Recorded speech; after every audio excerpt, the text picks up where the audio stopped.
Seu filho tem menos de 2 anos e não está tomando ferro, então você está sem pediatra, né? É necessária a reposição de ferro em menores de 2 anos. A criança tem um metabolismo extremamente acelerado e ela precisa repor o ferro para que não fique com anemia, tá? A gente faz uma dose profilática, né? Que é a dose que a gente chama de manutenção mesmo para as necessidades básicas da criança. E essas doses, elas devem iniciar a depender da idade da criança, a depender se a criança foi prematura ou se não foi prematura, certo? Então, para uma criança sem fator de risco, né, e que não tenha sido prematura, aos 6 meses ela deve iniciar a profilaxia do ferro. Mas se tratar de uma criança prematura, isso já começa com 30 dias de vida e depende do peso ao nascer e de uma série de fatores. Às vezes, a dose de ferro precisa ser um pouco maior. Nesses casos, a criança não está tomando a dose profilática, e sim a dose terapêutica, que é a dose de tratamento da anemia.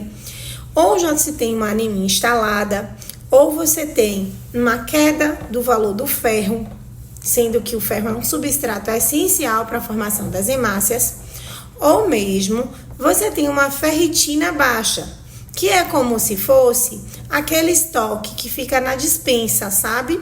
E aí, quando fica na despensa que você, por exemplo, o ferro é aquilo que está na geladeira, eu estou usando para fazer as minhas hemácias. E aí, quando o ferro cai, mais para frente você vai ter uma queda de hemácias e a anemia vai ser instalada. E a ferritina? A ferritina a gente vai encarar como aquela dispensa. Então, às vezes, o ferro tá bom, a hemoglobina tá boa, mas a ferritina tá baixa. E quais seriam os sintomas da anemia, quando a doença já está instalada? Então, quando a anemia está instalada, a criança pode sentir fraqueza, né, que a gente chama de astenia, aquela fadiga generalizada, aquele cansaço, as mucosas, né, aqui embaixo dos olhinhos ficam pálidas, certo? Não ficam rosadinhas, a boquinha pode ficar mais pálida. A criança também pode ter o coração acelerado, se a anemia for muito intensa. Ela pode ter palpitação, coração acelerado, certo? E além disso, é uma criança que vai ter unhas fracas, cabelo frágil, quebradiço, certo?